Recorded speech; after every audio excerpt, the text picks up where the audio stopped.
bienvenue dans cette nouvelle vidéo tutoriel concernant les figures de continuation.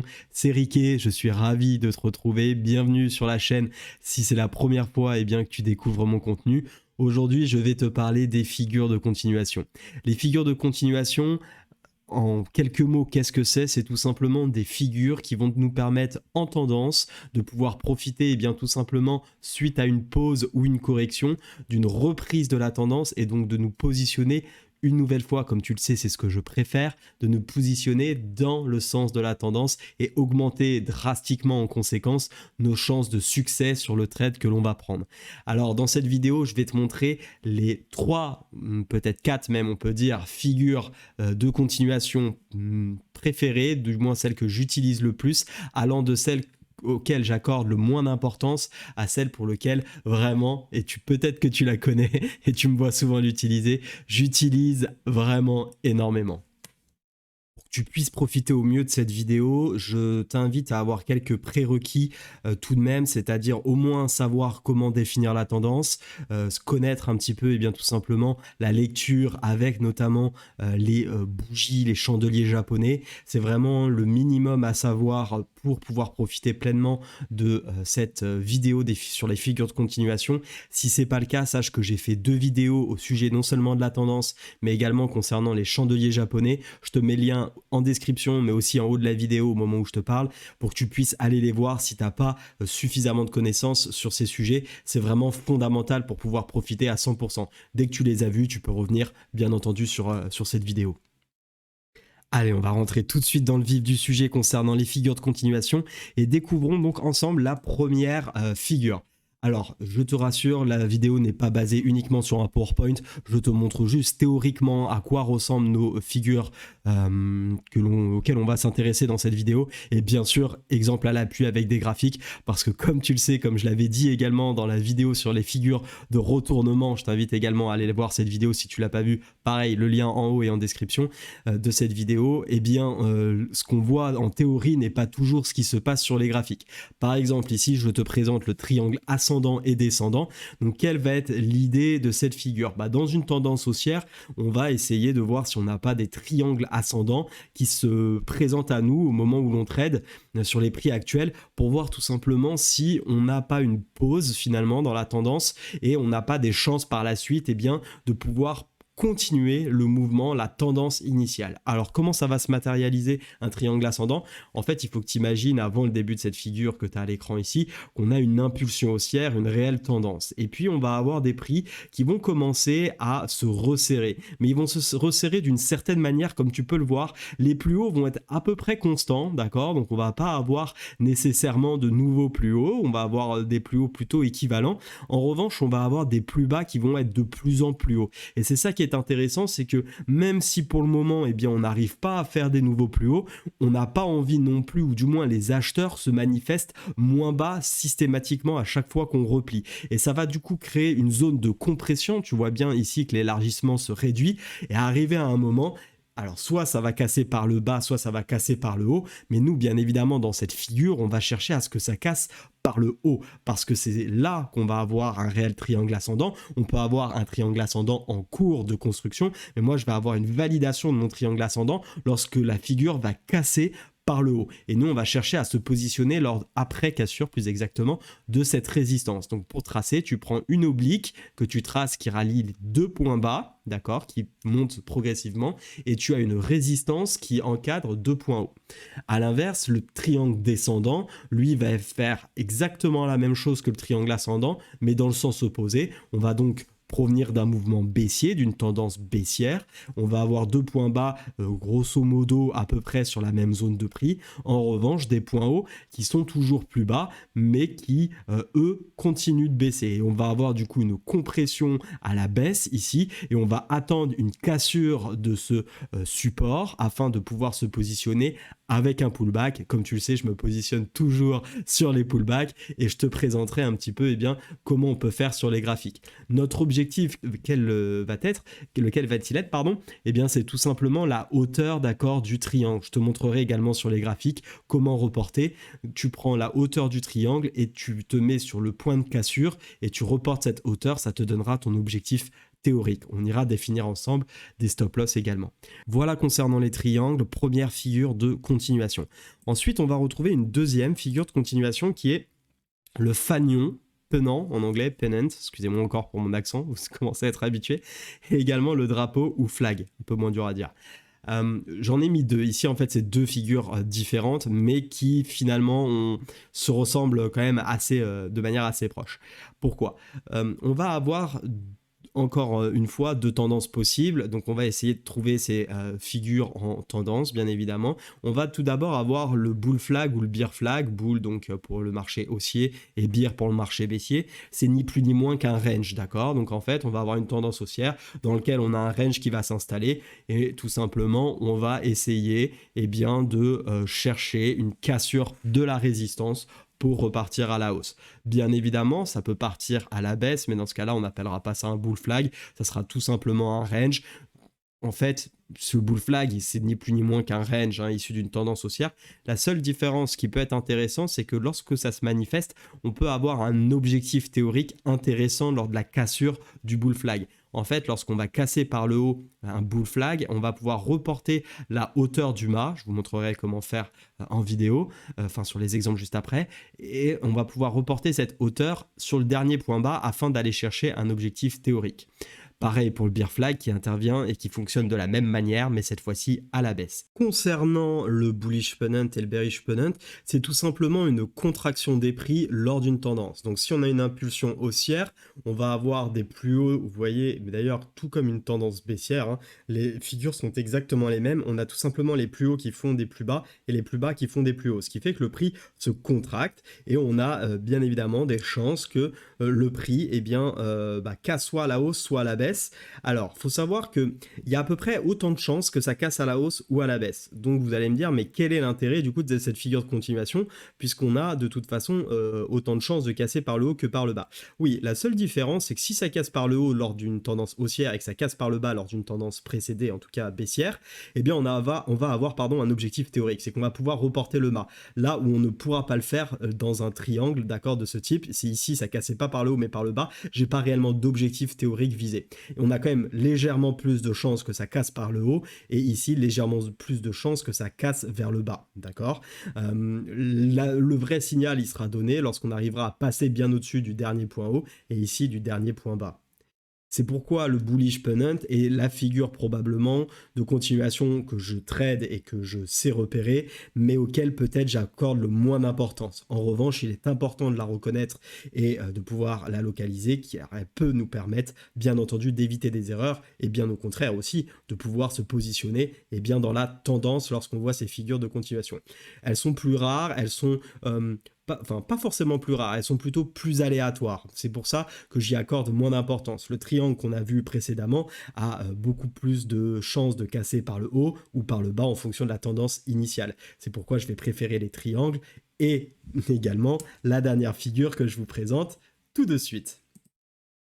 Alors cette dernière figure, c'est ni plus ni moins que le drapeau ascendant et le descendant. Rappelez-vous, juste avant on a vu le drapeau, le flag, on va avoir ce qu'on appelle des bull flags ou des bear flags, c'est tout simplement des drapeaux ascendants ou des drapeaux descendants. Et là c'est vraiment la figure moi que je préfère, qui est pour moi la plus simple à trader et que je trade d'ailleurs énormément avec un très très gros taux de succès. Comment on peut les repérer et comment les trader facilement? En fait, c'est très simple. Le drapeau ascendant, il faut tout simplement se dire que c'est un signal baissier, c'est l'inverse. Pourquoi? En fait, vous avez ni plus ni moins dans le drapeau ascendant sur la gauche ici, une tendance baissière et on va avoir ici en fait la correction haussière qui va tout simplement évoluer dans un canal. Et nous, ce qu'on va attendre, c'est que cette correction haussière tout simplement prenne fin et que la tendance de fond reprenne ses droits, reprenne une vraie volonté de partir à la baisse et du coup, on va se positionner ici à la cassure. Également, ce qui est hyper intéressant, c'est qu'on pourra prendre aussi ce qu'on appelle la hauteur du mât, d'accord? Un drapeau, imaginez qu'on a un mât ici qui tient finalement le drapeau, ni plus ni moins, et on va reporter la hauteur de ce mât sur ce dernier plus haut pour aller chercher ici un objectif théorique. Le triangle descendant. Alors ils ont mis triangle, c'est une petite erreur d'ailleurs. Je m'appuie sur des images issues de formation en bourse, un très bon site d'ailleurs, je vous le recommande. Mais là ils ont fait une petite erreur, c'est pas un triangle descendant, mais c'est un drapeau descendant. Et bien tout simplement, c'est une phase haussière, on a une correction baissière et dès qu'on vient casser ici la résistance oblique, eh bien on peut se positionner à l'achat et continuer finalement de profiter de la tendance.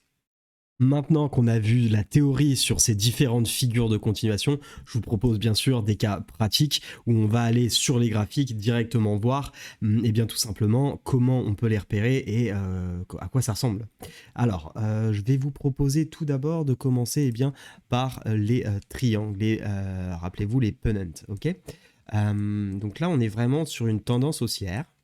On voit, elle est en cours, hein, donc on n'a pas encore tout à fait l'objectif, mais on voit bien ici que, eh bien, on a des plus hauts, toujours plus hauts, jusqu'au moment où on a des plus hauts qui commencent à faire des plus bas, mais pour autant, les plus bas ici, eh bien, continuent leur petit chemin vers la hausse. Et donc, on a des prix, vous le voyez, hein, ça se voit très très bien ici. Si je descends d'une unité de temps, on va encore mieux le voir. Vous voyez, on a des prix qui sont complètement bloqués, qui compressent jusqu'au moment où on décide eh bien, de casser et cette fois-ci on part à la hausse.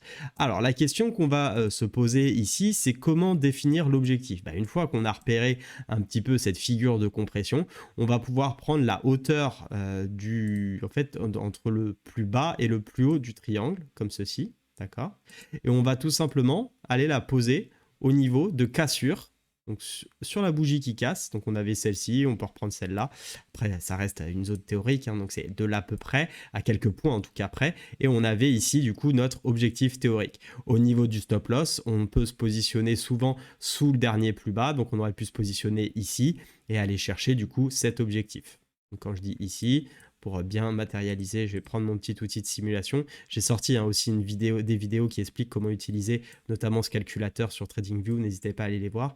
Et là, je positionne et j'ai un ratio de 2,68. Je me positionne donc dans le sens de la tendance et j'augmente drastiquement mes chances de réussite. Voilà pour ce qui est du Pennant Flag. J'en avais un autre ici où je vous ai donné un petit exemple en Pennant Flag, pardon, du Pennant ou du Fanion. Ici, je vous ai donné un petit exemple. On est plutôt cette fois-ci dans une tendance baissière et on voit effectivement bien que les plus bas commencent à faire des plus hauts. On a cette droite qui tient un petit peu en support et à l'inverse, on a cette droite qui pousse les résistances. Et bien là, on a une cassure à ce niveau-là. Alors, on n'a pas eu de pullback pour se positionner, parce que vous savez que moi, j'adore me positionner sur les pullbacks. Donc, dans ces cas-là, quand on voit que ça part bien, on peut essayer tout simplement de se repositionner bien sur les derniers plus bas ici. On sait qu'on a cassé aussi ces derniers plus bas. Ça veut dire que si on est dans une tendance baissière, on ne devrait pas réintégrer de beaucoup cette zone-là. Donc, on aurait très bien pu ici se positionner du coup.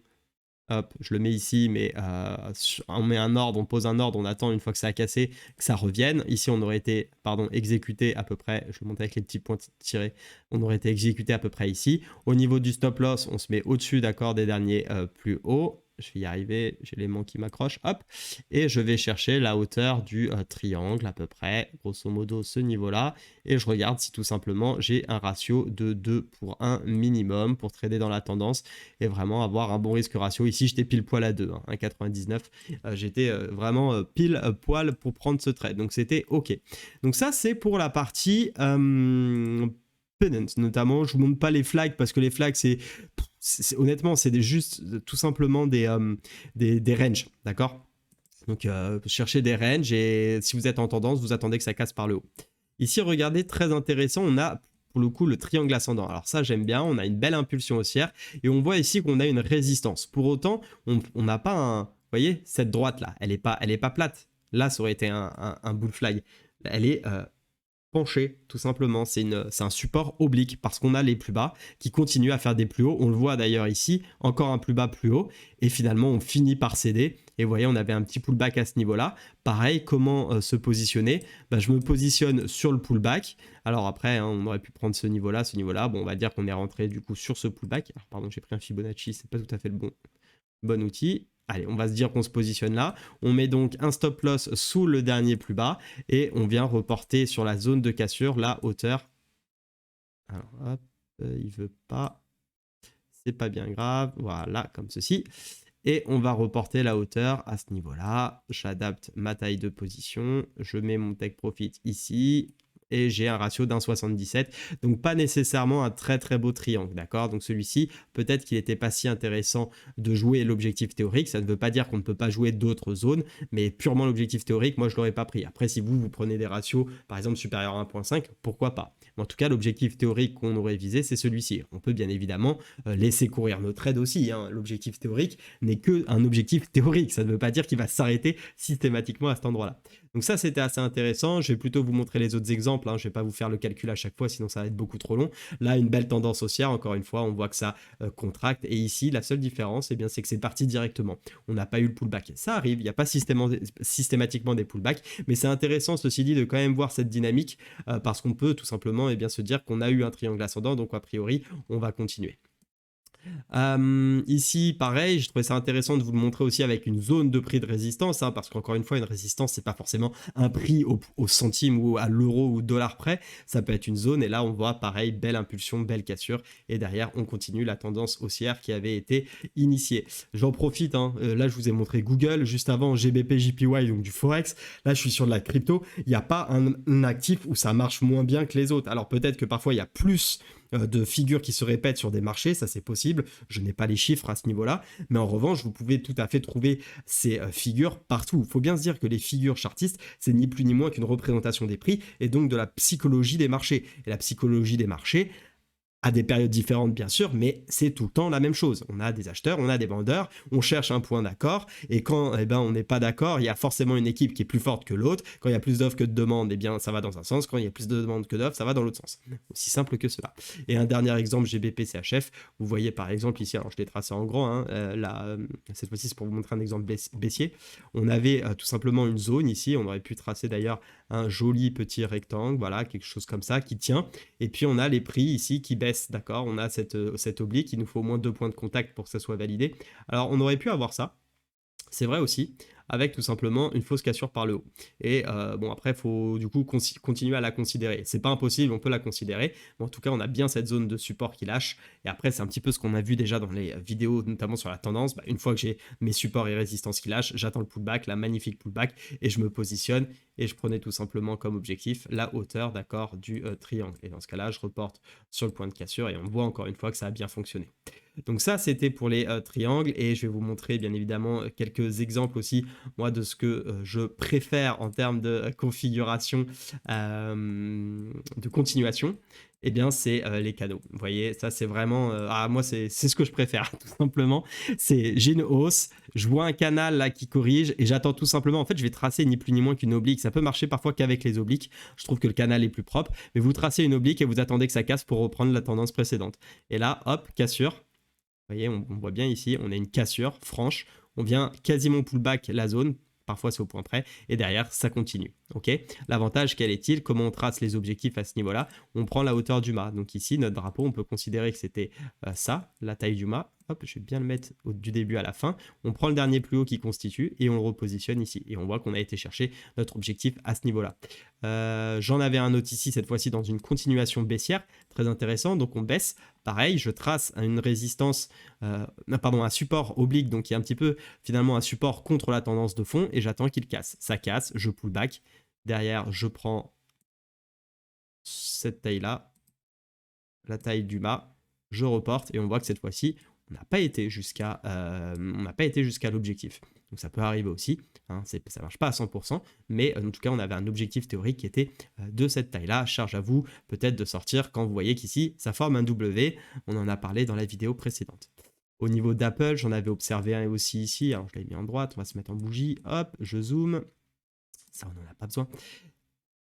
Vous voyez, on est dans une belle tendance haussière. Pareil, je trace un canal. Là, c'est splendide. Je casse le canal par la hausse. Je rebondis, je me positionne et ça part. Et bien évidemment, vous vous doutez bien que ce mât-là, on l'a largement atteint en termes d'objectifs. Donc, quand même, pas mal de scénarios qui fonctionnent. Ici, je vous ai montré un dernier exemple baissier. On est dans une tendance baissière. Je vois un canal, des prix qui évoluent. Ah, je vous l'ai peut-être pas dit. Tiens, c'est intéressant. Pour pouvoir tracer un canal, il faut 2 points bas et 2 points hauts. Ok, donc dès le moment où vous avez quelque chose de ce type, vous pouvez tracer un canal. Vous reliez tout simplement les points hauts et vous essayez que ça soit parallèle, bien sûr. Alors bon, là, dans mon exemple, vu comment j'ai dessiné, je suis pas sûr que ça le soit. Oh, bingo, ça l'est. Et là, vous avez un canal. Ok. Donc c'est comme ça que vous pouvez dessiner un canal. Il vous faut 2 bottoms et 2 tops. Ok. Et donc là, magnifique, on casse, back, et ça repart. Enfin, vraiment, c'est des super signaux. Moi, c'est celui que je préfère. En fait, je trouve que c'est le plus propre et c'est celui qui laisse le moins place à l'interprétation.